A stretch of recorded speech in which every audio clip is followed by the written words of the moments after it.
Aaron Barich, invitational champion. Yeah, he's infecting people. Versus Gift Storm. Ryan, this one is a close matchup as far as who's faster. Now, I would never want to play against Aaron Barich when he's on Infect. For sure. Both of these decks very capable of winning on the third turn of the game. Barich won the die roll, though. You got to figure that gives him some edge in the match. Is that just a tap land? Looks like it. Wow. All right. Could be setting up for either an Inkmoth Nexus and or a Blighted Agent on the second turn. If Aaron's keeping a tap land go, my thought is that there's a threat on turn 2 and a kill on turn 3. Yep, that would make a lot of sense. If there's anything less than that, I think he's mulliganing. At least it could be multiple creatures plus protection spell, couple pump spells. So it's a few configurations. There's a number of decks that are trying to grind in the modern format right now. So you try to go along against decks like Mardu Pyromancer, Jeskai. Yeah. This is going to be interesting. So Aaron, second land is a Windswept Heath and just passes. No Inkmoth, no Blighted Agent. And now he knows he's against Storm. Shivan Reef into Baral. So yeah, no, we're not hiding what we're doing anymore. Right. We do have an Expedition on the battlefield. That checks a square for me. See, Breeding Pool there for Barich. 2 in a row on my bingo card. What? Yeah, Player plays Breeding Pool? Expedition Breeding Pool. Aaron Barich always comes with those. That Windswept Heath, of course, is Khans of Tarkir, but you know. And Blighted Agent with a land up for Barich. I think there's a protection spell there. See Apostle's Blessing in Aaron's hand, but the danger would be he's allowed his opponent to untap with a Baral. Right. The question isn't, is my Blighted Agent dead? It's, am I dead? Right. Am I losing on turn 3? They're starting on sleight of hand. Yeah, I don't think so. Mitchell's hand has 2 more lands and a second Baral in it, so if he's going to combo, it's going to be with the remaining cards. That's we'll tough. See if he can do it. There's a Grape Shot and a Desperate Ritual. That's nowhere near 20. Yeah, and you have to think that the idea that you can use the Grape Shot to remove the Blighted Agent isn't going to work. It's enough to fire, but it's not enough to get there. Yeah, that's what he'll do. I'm going to shoot them both at the Blighted Agent. Doesn't really matter. I mean, I think you'd want to shoot one of these upstairs. Yeah. I mean, none of it's going to work. Aaron Mutagenic Growth's the Blighted Agent. And you mentioned if Barich had Apostle's Blessing, he's playing around Lightning Bolt by going with the pump spell. Yeah, the question is, does Aaron have the Growth and a kill this turn? Did he? Because he... It feels like, to me, the answer is yes. With no threat on turn 2. Yeah. Feels a lot like there's going to be a bunch of pump spells coming here. Right, because his hand had to have something in it. Right. Like, yeah. It's not just all 7 lands. Yeah. Here's Blighted Agent. All right. Are we going to go for it? Here is Groundswell. Make it 5. Can we become immense? We have 4 cards in the graveyard and 2 mana. Yeah, there's a Become Immense hanging out there. You would like to get a protection first, and because the mana is neutral of paying 1 mana and setting up Become Immense, you can cast something here in the interim. Here is Blossoming Defense. Okay, and if this works, then the Become Immense will be a kill. Right, and this is a check for Unsubstantiate, and now it's gone. Now Become Immense. Now it's a big Blighted Agent. And Unsubstantiate will put the Become Immense back in Aaron's hand. Okay. Okay, Mitchell takes 7 poison. That's a reasonable swing.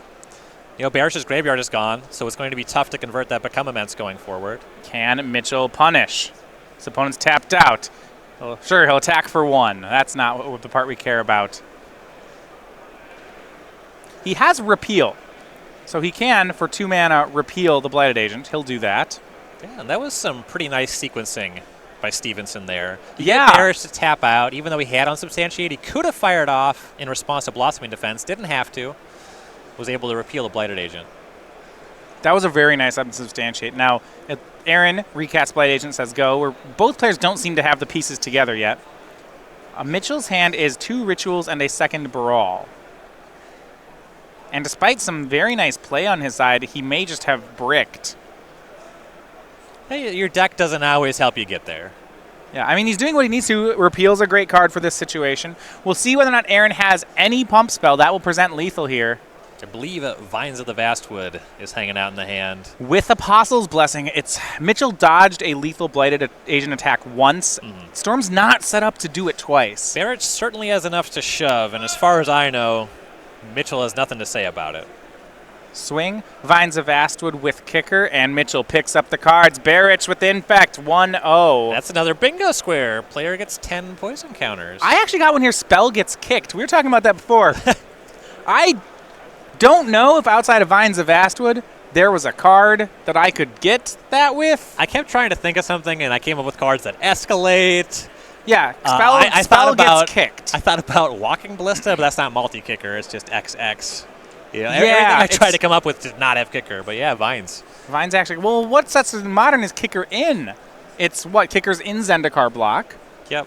It's in Dominaria. Right. It's in Time Spiral. It's in Time Spiral? What's it on in Time Spiral? Is it not? I just assumed it was. It's probably on a card in Time Spiral. Because something in Future Sight has some form of kicker on it, I bet. I'm going to level with you. I didn't have a card off the top of my head. I just threw it out there because it was probably true. Yeah. So over at StarCityGames.com, we have our weekly sale. That's at our online store. Different items on special discounts for the week. So this week we have been giving up to 25% off select Modern singles, like Spreading Seas. If you want to get that Spreading Seas just 25% cheaper, you can go ahead and go over to the store. But actually, real things. Dual, some fetch lands, some shock lands, a lot of great stuff to check out. That'll be going on all weekend. Hey, you joke, but Spreading Seas are like $3 or something now. No, I actually know that. I have a stack of them. But and check in on Monday, 11 a.m. We switch over to next week's weekly sale. That's 11 a.m. Eastern. So really, just do it this weekend. Right. I can always justify buying fetch lands, but when it comes to like the $5 commons and uncommons, those sales, they add up. I used the weekly sale this week. Yeah. I bought a Lab Maniac. Yeah, he was on sale. You're putting together a little cube. I am putting together a cube. Most of my cubes, does not have too many Modern staples, but it has a Lab Maniac in it because my cube's all about like self-mill. Sure. Because I like that that's from some fun gameplay. Yeah, got him 25% off. It was nice. Let's look at the sideboards. Aaron, still on that 4 Geist of St. Traft plan that he brought to the Invitational. Ryan, is this a matchup where he does that? Strikes me as a bit slow. I don't think, it's certainly on the draw. I think that's right out. This is a Lightning Bolt matchup, but I think you can fight over that with cards that are otherwise good in the matchup. All right. As we go down the list, you have a couple Dissenters Deliverance, those also don't play. A couple Nature's Claim, no. 2 Shaper Sanctuary, probably not enough interaction to reach for that. 2 Relic of Progenitus, however. Yeah, that can slow the Storm deck down. They frequently have to go off through the graveyard. I like the Dismember, actually, because they usually need a Brawl or an Electromancer to actually go off. The Spell Pierce is great. Plays offense and defense. How about Spellskite? It's reasonable. Okay. Are you worried at all about Empty from Mitchell? Not that Aaron can do much about it. As a player who sometimes plays Storm in various formats, I generally leave Empty on the bench in other combo matchups because it's too slow. I would not be afraid of it. All right. And Mitchell Stephenson, 4 pieces of the puzzle, pretty standard here. This is actually, I believe, we're going to switch the sideboard. Hold on. Okay, 3 Lightning Bolt, 2 Pyromancer Ascension. Thank you. We got an update there from production saying that we had to switch a card. So, 2 Pyromancer, 3 Lightning Bolt, an Echoing Truth, a Wipe Away, Giga Drowse, a Braid, that 1 Empty, and a 1 Shattering Spree. So I'm looking at Lightning Bolt, of course, to deal with creatures. The question is whether or not I want Pyromancer Ascension and pieces of the puzzle and actually be more controlling, or whether I just want to Braid and Bolt. Yeah, I am interested in Echoing Truth and Wipe Away because you generally have to answer something on the battlefield. Just like they're still removal spells. When your opponent's playing Pump, they're still removal spells. Right. This matchup, it's a little bit tougher to convert a Gifts on Given. So I am possibly interested in the pieces, though I could go either way on that one. Turn 1, Serum Visions from Mitchell. He's on the play. Both players keeping on 7. We see there's at least 2 lands, a Goblin Electromancer, and a Gifts Ungiven in Mitchell's hand. So I think that's what he has going on right now. He's probably just trying to find rituals. Yeah. And with Storm, it's a deck that's very heavy on cantrips. You generally just keep a lot of opening hands. This is a matchup where you want to go fast, though. That is a hand, so we see turn 2 Electromancer. That is a likely turn. If there's no interaction, this is a turn 4 kill. Turn 3, you gifts. Turn 4, you should be able to win. Yep. Now, this is a matchup where that's not necessarily fast enough. Yeah, it really depends, I think, on what Aaron presents this turn. His turn 1 was Noble Hierarch. If it was Glisten or Elf, I'd be a little more scared.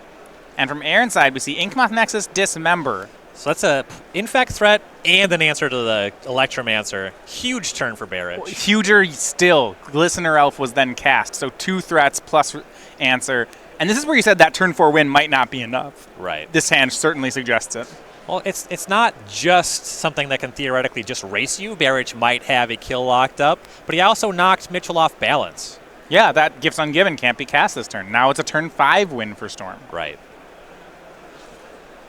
And I doubt without interaction that turn 4 casting Gifts, untap, and try to win on turn 5, I don't think that will play here unless Mitchell has something else.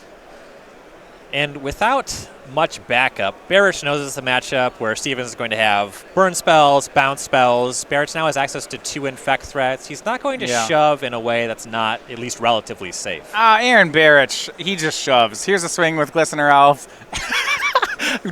Pump, become amends. He's not going to shove. Come on, he's just going to go for the win. I said that's not relatively safe. He has backup here. Here's Echoing Truth. And here's Spell Pierce. Spell Pierce, and that's the match. Aaron Barich. It was love relatively it, safe. love it. If you ever want to see, both Aaron Barich and Tom Ross are great Infect players, but man, do they play the deck different. Oh, yeah. Barich's approach is largely based on arithmetic. All right. It's like he's not going to shove. I was like, oh, this is Aaron Barich. He's shoving. He had a Spell Pierce. You're right. He had a Spell Pierce. I had